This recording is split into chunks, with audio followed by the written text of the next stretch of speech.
Shalom.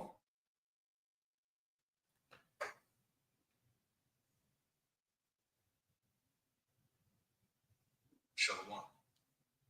There we go. We are live.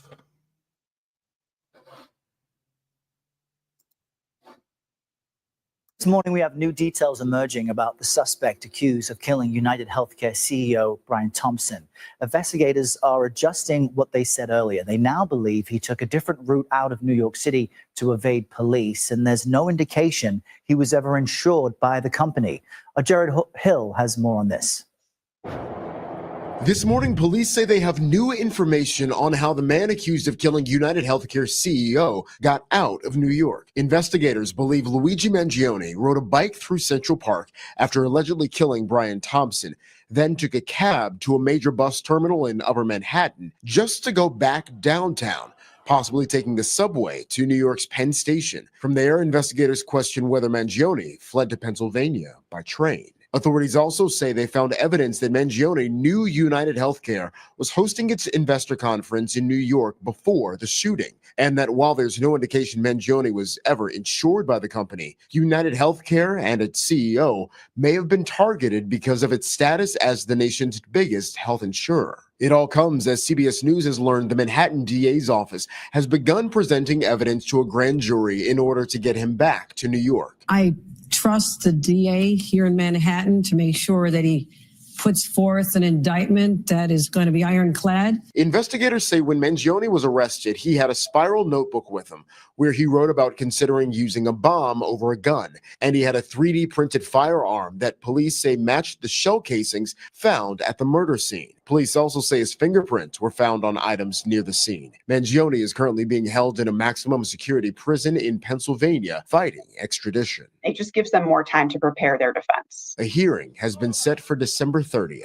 Jared Hill, CBS News, New York. Joining us for more analysis on all of this is Kirk Burkhalter. You'll recognize him. He's a former detective with the NYPD, a professor of law at the New York Law School, and a friend of the network, helping us understand cases like this. And Kirk, there's so much attention on what this man is suspected to have done. As a former detective, why are these latest details about the spiral notebook and this odd route out of New York so important for prosecutors? So first, good morning. And they're important for two reasons. First and foremost, juries like to hear all the loose ends tied up. So if there's information out there, what the motivation was, for instance, and how did he arrive at the scene of the crime and egress from the scene of the crime, if those factors are not explained, juries, I won't say they would acquit, but they certainly feel more comfortable with all the loose ends tied up. They do not necessarily go to the elements of the crime. The prosecution's not obligated to prove motive. However, it's helpful. The other way that this is important is in case, which is likely here, the defendant claims for some reason that he's not guilty by reason of insanity. He would have to prove that at the time of the crime, by reason of mental disease or defect, he didn't understand the nature and consequences of his actions or that they were wrong. Planning the crime and planning the escape from the crime tends to show that he knew what was wrong. And further, this information from the notebook that he didn't want to harm others, he had a specific target here in New York, tends to show that he understood the nature and consequences of his actions. So all this information is actually extremely important with regards to the Manhattan District Attorney building a case against him. You make a really interesting point as you speak about the state of his mind and the potential insanity plea, because unlike many other murder cases, there is a red hot spotlight on this, with people even supporting the suspect, wanting to raise money to defend him. Help us understand, as someone who is a professor of law, how his state of mind will be central to a grand jury, either, passing down more charges or saying maybe it's someone else. Well, first and foremost, I mean, it's just incredibly basic that the state of mind always factors into any crime. That is one of the elements the prosecution is obligated to prove by due process of law. And in this case, that's the mens rea. It is intent. Now, I mentioned that, for instance, motive is not an element of the crime, but motive can be used to prove intent. It's kind of rare people say, I intend to do something. So quite often intent is proved by circumstances and facts and so forth. And perhaps at some point he may claim that he did not have the intent. So his state of mind is incredibly important. And it's also important with regards to his ability to stand trial and mount a defense. And as I mentioned, should he plead not guilty by reason of insanity, which is certainly a possibility here. All right. This is why we call on you, Kirk Burkhalter. Thanks for waking up with us this morning. We appreciate it. All right. This is let's get the scripture before we open up here. All right, this is the book of Ezekiel. And we'll start at verse 10 here. All right, Ezekiel 7 and verse 10. And it reads, it says, behold the day, behold, it is come. The morning is gone forth, the rod hath blossomed, pride hath budded. The point, verse 11. Violence is risen up into a rod of wickedness. None of them shall remain, nor of their multitude, nor of any of theirs. Neither shall there be wailing from them. Verse 12, it says, the time is come, the day draweth near. Let not the buyer rejoice, nor the seller mourn, for wrath is upon all the multitude thereof. All right, Shalom. Before I get started with this lesson, I want to give all the praise, honor, and glory to Yahweh Bahasham, Yahweh Shai Bahasham, Rakah Quadash. Double honors to the apostles and elders of Great Millstone who taught me this truth. And double salutations to all you Akim out there laboring in the house of David, the elect, that's pushing this word with all truth, righteousness, and sincerity. Shalom to you, brothers, and shalom to the elect.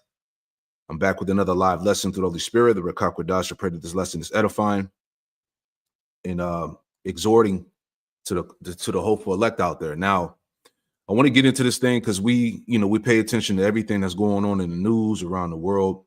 All right. And, we always quote the scripture that we're not ignorant of Satan's devices. All right. So I just want to go into this lesson, which is entitled, this is another news and prophecy, fanning the flames of violence. Right. Matter of fact, let's get that.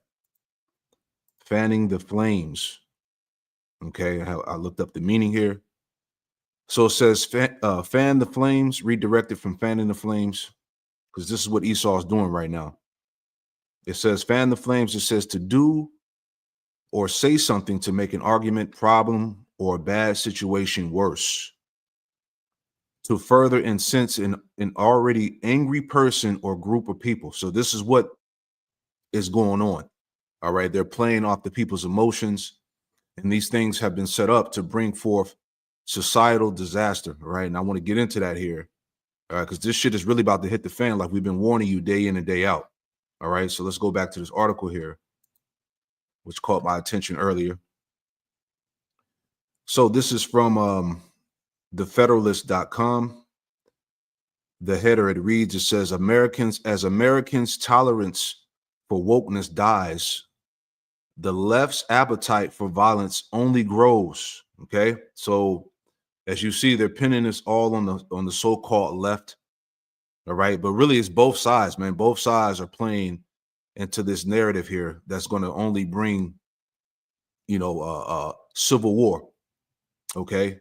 It's going to bring more violence, more anger upon these people, man, to the point where total hell is going to break loose out here as we see it coming. So again, as Americans' tolerance for wokeness dies, the left's appetite for violence only grows, right? Dealing with this guy, Luigi, that shot the United Healthcare CEO, right? So this is the guy. Okay. So it says Americans in general want a return to law in order, but the left wants the blood of his enemies. You see that? So this is what they pushing. All right. It says, read it on here. It says, it feels like an inflection point. The acquittal of Daniel Penny happened on the same day as the arrest of the accused murderer of United Healthcare CEO Brian Thompson. Right. So that's not a coincidence, man. All right. It's a lot of shit that's been happening, as we told you, Diddy and Jay-Z, all right, being accused of raping, a 13-year-old. All right. You got this guy Daniel Penny being acquitted. And there was an article that came out, I think, what's his name? DeSantos, whatever his name is. He wants him to go to Florida to get his life back. Like they want to fly him down to Florida. So really, like, you got a lot of Jake on the internet mad as hell. All right, complaining about, this is who y'all voted for and all this shit, dealing with Trump and Esau being riled up, that good old American spirit being riled up back in Esau again. So it's a lot of shit going on, man. All right, Trump dealing with the using the military force for deportation, which I got another article, which we'll get into that a little later.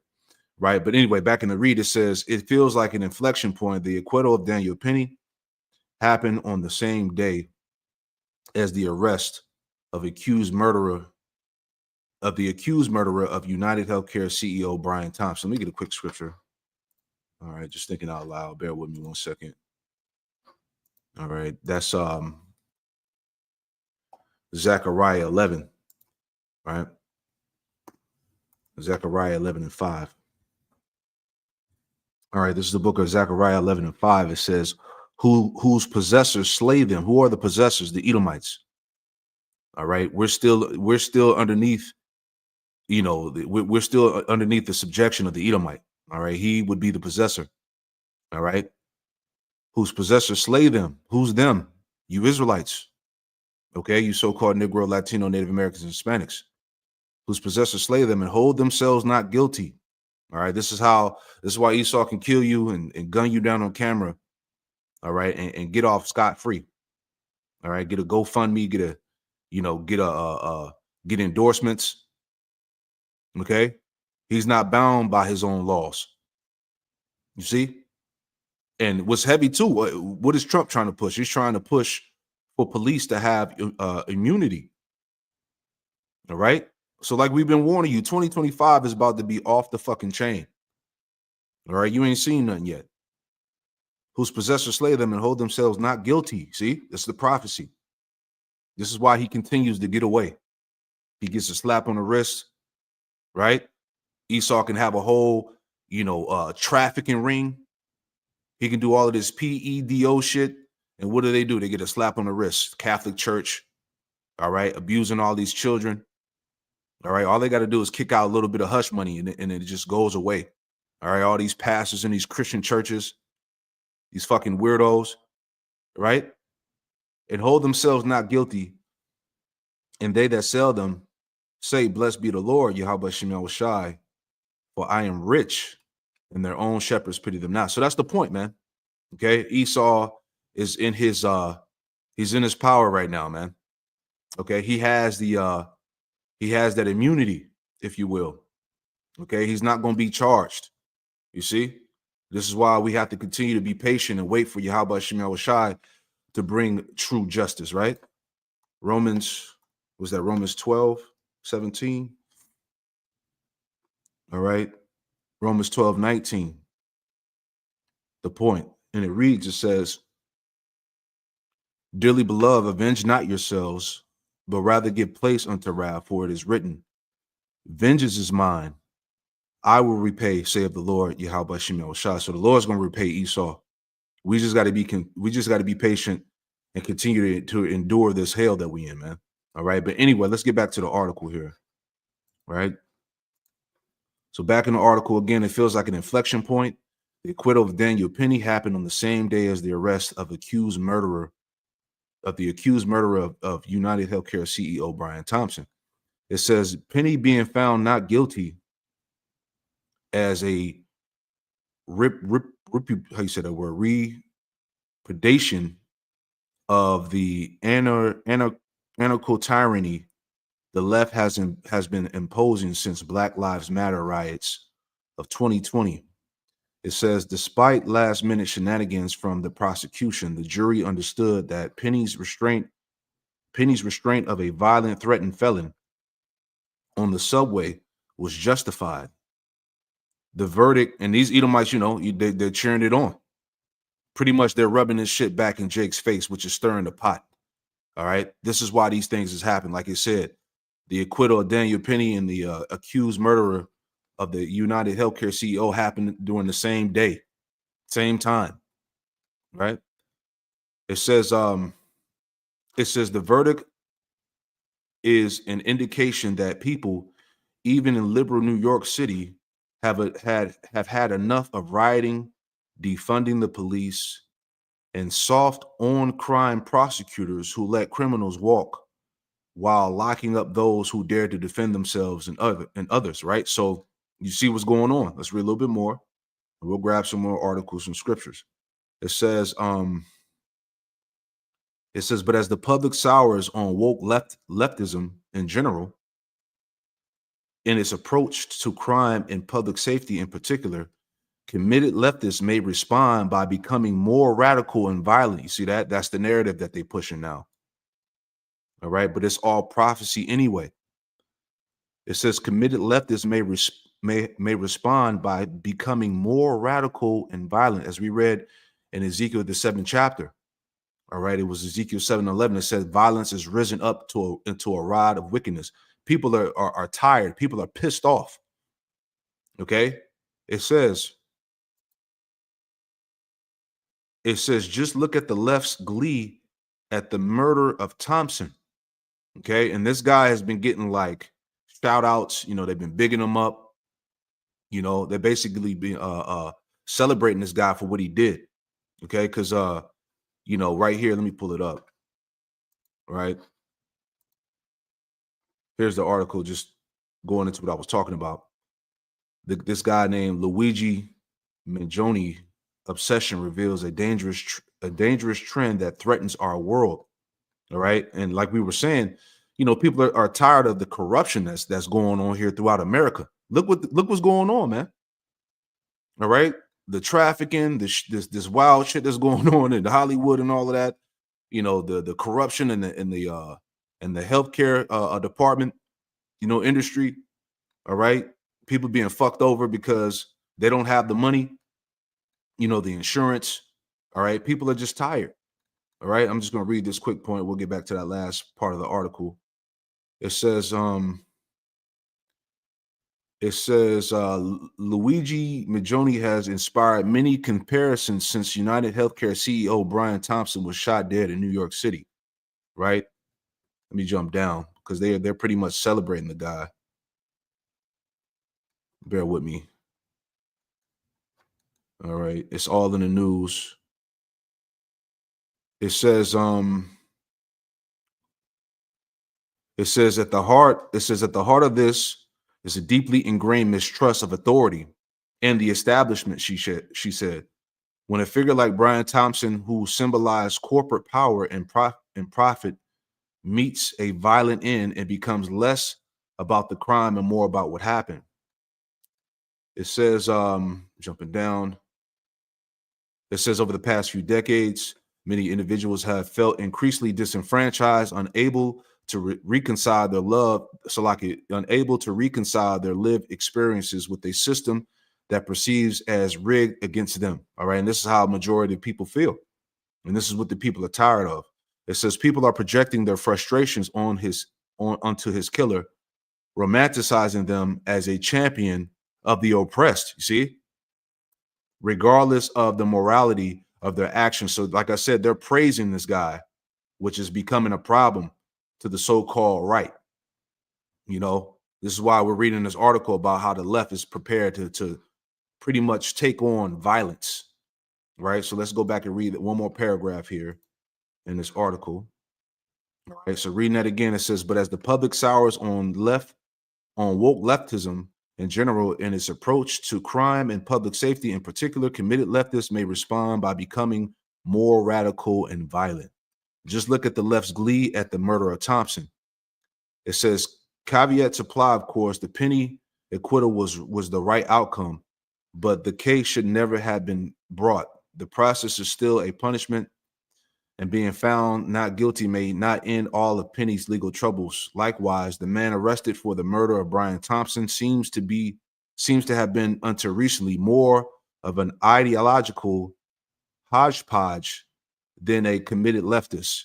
His radicalization seems to have been sudden, and so it is arguable that neither case is indicative of any larger shifts. And yet, all right, so you can read the rest, all right, but you see clearly where America is going right now, man. Okay, blood is about to be shed throughout these streets here, man. This is real quick. Let's get Isaiah. Okay, Isaiah 19:2, straight to the point. It says, "And I will set the Egyptians against the Egyptians." Right, you Americans versus Americans. He says, "And I will set the Egyptians against the Egyptians, and they shall fight everyone against his brother, and everyone against his neighbor, city against city, and kingdom against kingdom." So this is the beginning of this. All right. This is them once again fanning the flames of violence. All right. They're stirring the pot. They're playing on the emotions of these people. It's going to get worse. This is what we're telling you, man. You can see it. Right? Let's add some more, because like we told you a couple years ago, let me pull this out, because they said everything in this article here. This is how you know it's all going down. Let me pull this article up real fast. Where's it at? Here we go. All right. I always bring this article out dealing with Civil War and societal division, because this is what they were saying. This is back in The Guardian. It says, these are the conditions right for political violence. How close is the U.S. to civil war? Right? So let's just go down and read a little bit more, because I always read this paragraph here. Here's the point. It says, let's highlight it again. All right? Because we're going to keep reminding you over and over. All right? It's going down according to the plan, man. All right? It says, if a second civil war breaks out in the U.S., it will be a guerrilla war fought by multiple small militias spread around the country. The targets will be civilians, mainly minority groups, opposition leaders, and federal employees. It says judges will be assassinated. Now, before I finish the read, we're going to come back to this. It says judges will be assassinated. Now, this came out in the Charlotte Observer, right? Now, check this out. Now, is this a coincidence? It says violence against judges is on the rise. Proposed protections are needed now. You see that? This came out December 12th, 2 days ago. All right. Violence against judges are on the rise, man. Like I said, people are tired. People are tired of all this fucking corruption, man. All right. This wickedness in this man's system. Right. So now people like we read the article. Hey, the so-called left is out for blood. This is prophecy, man. It's about to get crucial out here, man. But anyway, we'll come back to this. Let's read some more and make this point. All right. So back in the article again, it says mainly minority groups, opposition leaders, and federal employees, judges will be assassinated. Democrats and moderate Republicans will be jailed on bogus charges. Black churches, you see, black churches and synagogues bombed, pedestrians picked off by snipers in city streets. Federal agents threatened with death should they enforce federal law. The goal will be to reduce the strength of the federal government and those who support it, while also intimidating minority groups and political opponents into submission, man.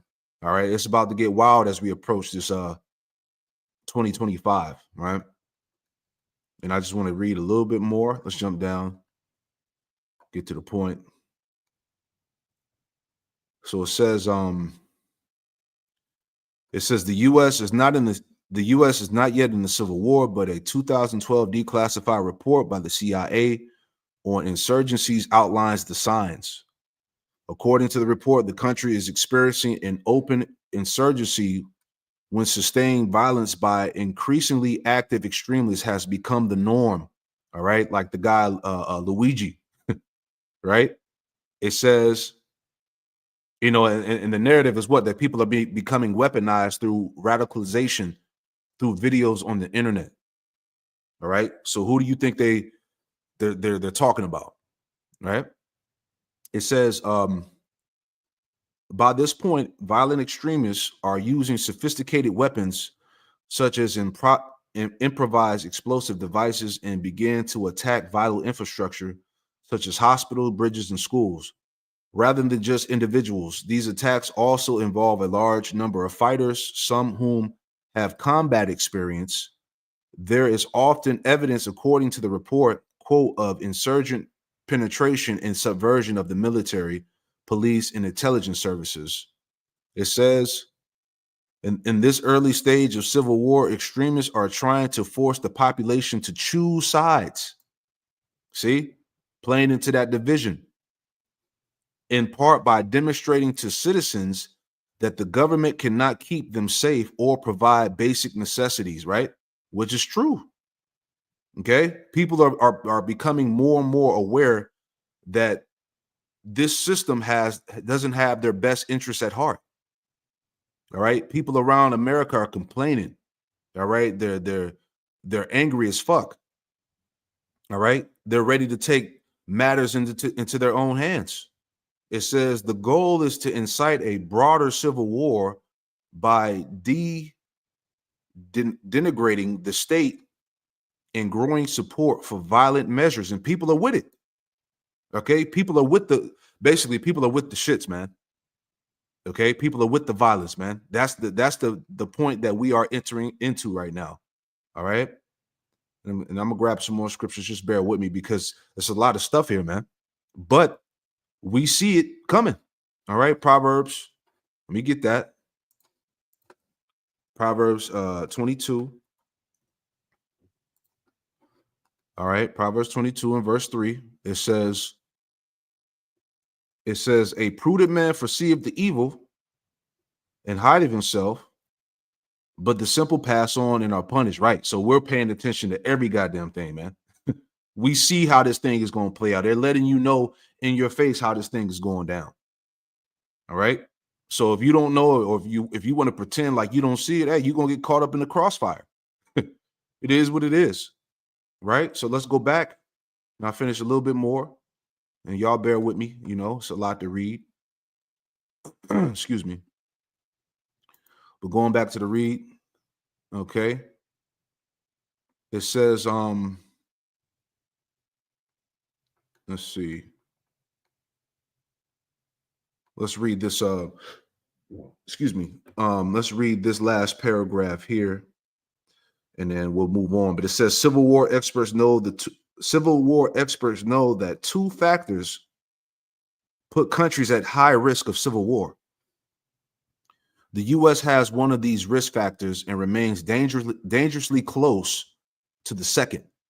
Neither risk factor has diminished since 6th of January. The first is ethnic factionalism. This happens when citizens in a country organize themselves into political parties based on ethnic, religious, or racial identity, right? Rather than ideology. The second is anocracy. This is when a government is neither fully democratic nor fully autocratic. It is something in between. Civil wars almost never happen in full, healthy, strong democracies, which America is not that. They also seldom happen in full autocracies. Violence almost always breaks out in countries in the middle, those with weak and unstable pseudo democracies like Babylon, like America. Anocracy plus factionalism is a dangerous mix. All right. And it says we also know who tends to start civil wars, especially those fought between different ethnic, religious, and racial groups. Right. And all these things are bumping heads. All these things All these factors are clashing right now. All right. Your political beliefs, all right, your so-called religious beliefs, all right, it's all happening right now. All right. It says this also does not bode well for the US. The groups that tend to resort to violence are not the poorest groups or the most downtrodden. It is the group that had once been politically dominant but losing its power. So this is cold here, man. Right? Read this again.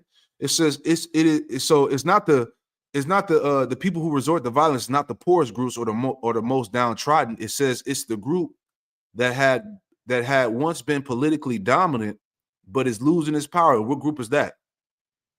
All right, it's the group of the Edomites. All right, you damn white people, man. Okay, they're the ones that's organizing this what you would call hate and all of this shit, man. See, they're trying to spin it and push it on us, but they're the ones that's pushing for the violence and the guns. They're the ones that's ready to take America back by force. You see, it says it's the loss of political status. You see, a sense of resentment that they are being replaced and that the identity of their country is no longer theirs. Boom. That's what it is. That tends to motivate these groups to organize. This is why we said, look, we've been warning you, Jakes, forever that you got these militia groups, you got these retired military personnel, these cops, all right, these deputized Edomites, whatever. They're all organizing to bring forth hell out here, man. The feds, all right, all the alphabetical federal groups, they're all in it, man. You see, it says today the Republican Party and its base of white Christian voters are losing their dominant position in American politics and society as a result of demographic changes. All right, Esau is hurt, man. Okay, whites are the slowest growing demographic in the U.S. and will no longer be the majority of the population around 2044. Now it does not. Now this all makes sense. Their status will continue to their status will continue to decline as America becomes more multi-ethnic. All right, it's too many niggas now. All right, it's too many black and brown people now, man. It says their status will continue to decline as America becomes more multi-ethnic, multiracial, and multi-religious, and the result will be increasing resentment and fear at what lies ahead, right? Because Esau is going to be out of there. They know this. That's the resentment and fear. The people who stormed the Capitol on 6th of January believed that they were saving America from this future and felt fully justified in this fight. You see what I'm saying? So these Edomites are justifying their actions, man. Okay? And this guy, Trump, okay, he's part of what? Of fanning those flames. So anyway, that was a long read, Salakia, but that had to come out, man. All right, let's get a scripture here. All right, let's go to 2nd Ezra chapter 15 in the Good News translation, straight to the point. 2nd Ezra chapter 15 in the Good News translation, and it reads, it says, the world and the people in it are doomed. Verse 15, it says, 2nd Ezra 15, verse 15, GNT, it says, the war that will bring their destruction is very near on all fronts. All right, Civil War and World War III. Okay, the war that will bring their destruction is very near. Nations will arm themselves and fight against other nations. This is happening. There will be great political turmoil. See, as we just read in that article, dealing with how these Edomites truly feel about them losing their grip on America, the shift that's happening. There would be great political turmoil with one group trying to overpower another and gain control while ignoring the legitimate government. See that? And that's what we were reading in this article here, right? Tolerance for wokeness dies. The left's appetite for violence only grows. You see? People are not going to regard the powers that be, the law. All right. This is why we were reading. Let's go to that article that I said I was going to go back to. Right. This is why this came out in the Charlotte Observer. Violence against judges is on the rise. Proposed protections are needed now. Right. So they're calling for these judges to have protection. You see what I'm saying? How they've been pretty much screwing people over in the court system, man. Right. No matter what it is. All right. Civil court, child support, you know, just the system in general is fucked, man. All right. And people are ready to get it back by blood, man. Right. It's getting real out here. It says violence towards judges and court personnel has skyrocketed. Y'all remember the video? I think it was, where was it at? In I think it was like Vegas or somewhere. I forgot where it was at, where you had the Jake. He did the Superman over the judge's desk, tried to beat that bitch ass. Right? I think they gave him like, I forgot how many years, man. They threw the book at his ass. But that's how people feel right now, man. It says violence towards judges and court personnel have skyrocketed. In 2023, the U.S. Marshal Service investigated 457 threats against federal judges compared to 224 threats in 2022. An alarming increase, man. All right. People are fed up with this shit, man. And rightfully so. Okay. It says that these threats often end in tragedy. State Circuit Court Judge Andrew Wilkinson of Maryland was shot and killed in his driveway by a man who ruled against a divorce case. You see this shit? This is what I'm talking about. The divorce courts, child support, how the system is just ruining men, destroying lives of individuals, man. All right.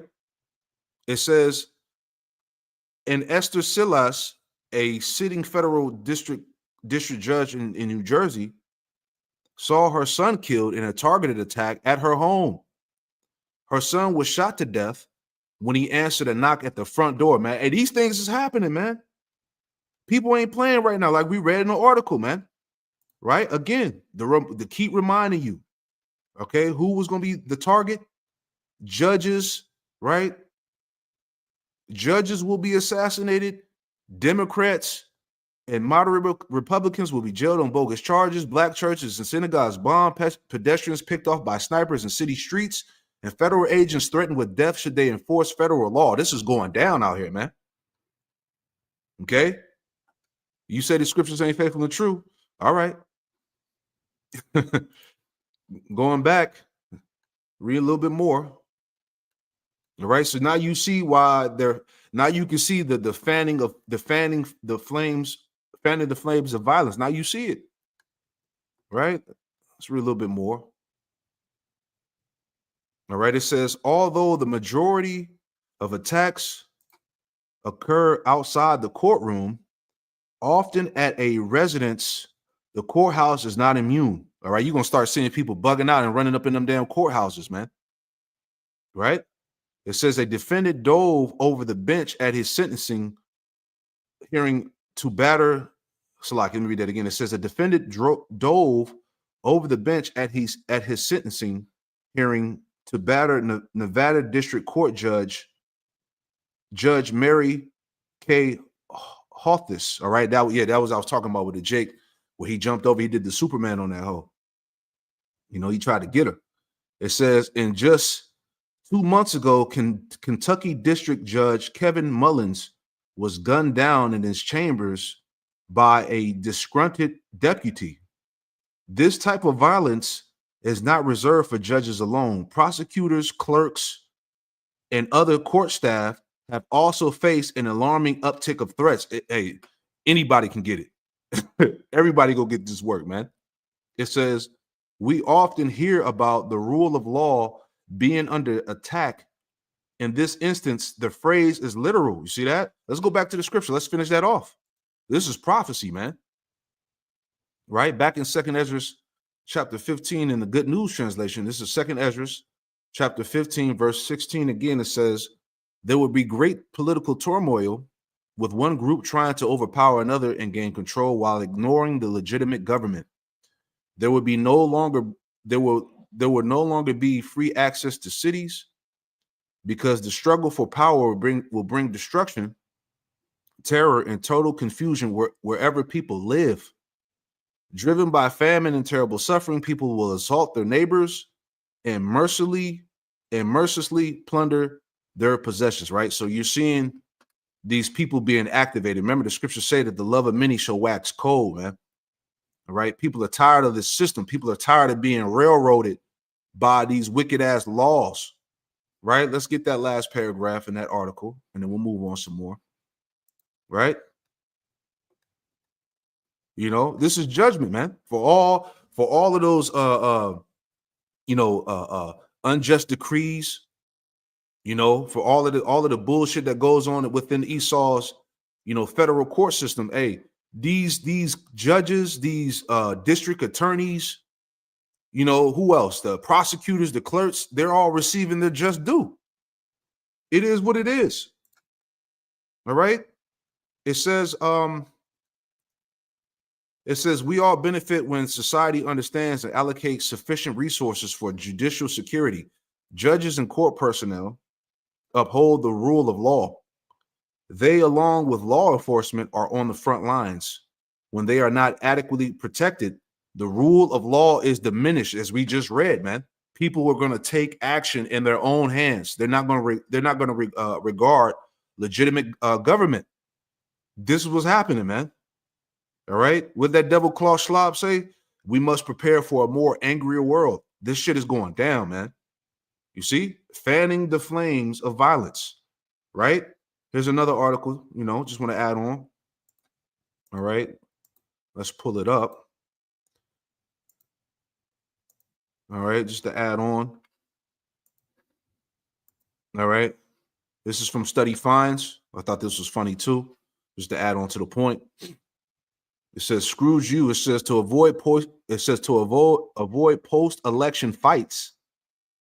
Many young adults are skipping the holidays. People still mad as hell over the election, man. And Esau knew that you dumbass Americans was going to be totally divided over this election, man. Damn shame. It says as the dust settles on another contentious election year, many Americans are preparing for family gatherings with one primary goal: avoiding political arguments at all costs. Right? It says a recent survey by the American Psychological Association reveals a telling portrait of post-election exhaustion. More than 7 in 10 adults, 72%, hope to sidestep political discussions during holiday get-togethers. With nearly 2 in 5 people, 38%, saying they will even avoid certain family members to prevent potential conflicts. That's crazy, man. All right, these people are divided by people that don't even matter, man. Okay, no matter who would have won the election, whether it had been Kamala or Trump, whatever. Both of these niggas play for the same team. They both work for the elites anyway, man. This is why you people are dumb as hell, man. Right? It says, I'll read this last paragraph here. It says the study conducted by the Harris Poll between November 25th and 27th, 2024, surveyed over 2,000 U.S. adults and uncovered a deep sense of emotional fatigue following the presidential election. The results highlight a generational divide in how people approach potentially divisive family interactions, right? And this is all the Lord, all right? It's all Yahweh Shem Shai, man. He's the one that's bringing the division, right? That's Luke, all right? Prophecy is hidden, man. Prophecy is undefeated, just like Elder Apostle Ramlab said, man. All right, Luke 12 and 51. All right, Yahweh Shai divides men. All right, Luke 12 and 49. It says, I come to send fire on the earth, and what will lie if it already be kindled? As we see going around the planet Earth, man, that fire is definitely already kindled. Wars, rumors of wars, violence, chaos, division. All right. But I have a baptism to be baptized with. And how am I straightened? And how am I straightened till it be accomplished? All right. Yahweh Shai had to endure his trial. All right. verse 51, it says, suppose ye that I come to give peace on earth. I tell you, nay, but rather division. This is the spirit of Yahweh Ba'ashem Yahushua. The Lord is bringing division on the earth, what you call polarization, great divide amongst these people, man. Verse 52, for from henceforth there should be 5 in one house divided, 3 against 2 and 2 against 3. The father should be divided against the son against the father, the mother against the daughter, and the daughter against the mother-in-law against her daughter-in-law, and the daughter-in-law against her mother-in-law. All right. So this is what we see in here. All right, based off these stats here. All right, people are divided from the election. All right. So hey, the scriptures is true, man. All right, and this is perfect for what we're talking about. Once again, fanning those flames of violence. All right, we ain't got to read the rest of that. All right, but that's the point as you can get. All right, this is Mark chapter 3 and verse 23 in the NLT. It says, Yahushua called them over and responded with the illustration. How can Satan cast out Satan? He asked. A kingdom divided by civil war will collapse. All right, this place is near that collapse. All right. Everything that's been presented in this lesson shows us that we are at that point, very close, man. All right. It says similarly, a family splintered by feuding will fall apart, as we read in that article. And if Satan is divided and fights against himself, how can he stand? He would never survive. And that's how you know that this kingdom is at his bitter end, man. Right? As we always bring out, the writing is on the wall. You see? In this last article here, just to further add into again, okay? So we were dealing with what? This Luigi guy, all right? You know, that killed the healthcare CEO, right? You had judges and prosecutors and clerks under fire, all right? Dealing with threats. And then you have this with Trump. Okay. This came out 2 days ago. This is from the ABC News. It says Trump will use military for deportations up to maximum legal level. You see that? He's about to lose it. Up to maximum legal level, pardons January 6 defendants in first 9 minutes. Right. So he's with this he's with pushing the sedition, man. Right? Let's check out this video. About 4 minutes. And we have breaking news. President-elect Trump is speaking now after being named Times Person of the Year. Let's listen in. Thank you. Well, thank you very much. This is an honor, a tremendous honor. I brought some of our compatriots along with us. They're going to do a beautiful job for you for the next 4 years. And it's really been something very special. And I have to say, Time Magazine getting this honor for the second time. I think I like it better this time, actually. But we did a good job. We had a great first term, despite a lot of turmoil caused unnecessarily. But the media's tamed down a little bit. They're liking us much better now, I think. If they don't, we'll have to just take them on again, and we don't want to do that. But I do want to thank Time Magazine. I've been on the cover many times. I don't know who has the record, but I can only probably talk well about 25% of the covers. 25% are great. The others I just sort of hide. But it's been an honor, and every time it's an honor, I will tell you. And thank you very much for doing it. And thank the whole group at Time. Really very professional people. Thank you very much. And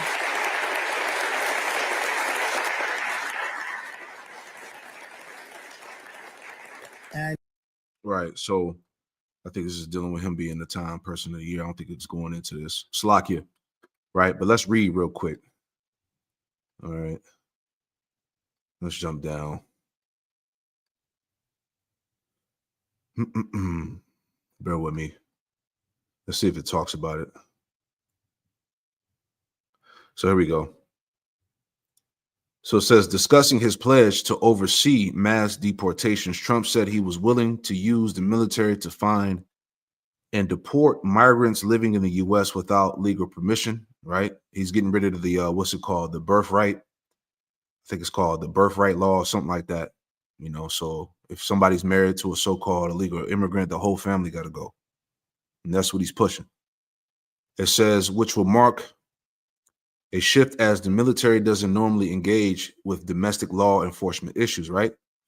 You know, this is all the rounds of martial law. It says when asked what he would do if the military refuses such an order, Trump replied, "I'll only do what the law allows, but I will go up to the maximum level of what the law allows." You see that? So he's coming with the heat. All right. Once again, fanning the flames of violence.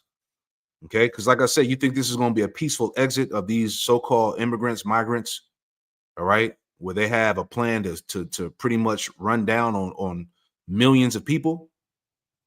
You know, it says he was also asked about grocery prices, something Trump's cited as a key to his victory over Vice President Kamala Harris. Inflation spiked to a peak of more than 9% during the Biden-Harris administration, but has since cooled to 2.7% as of November.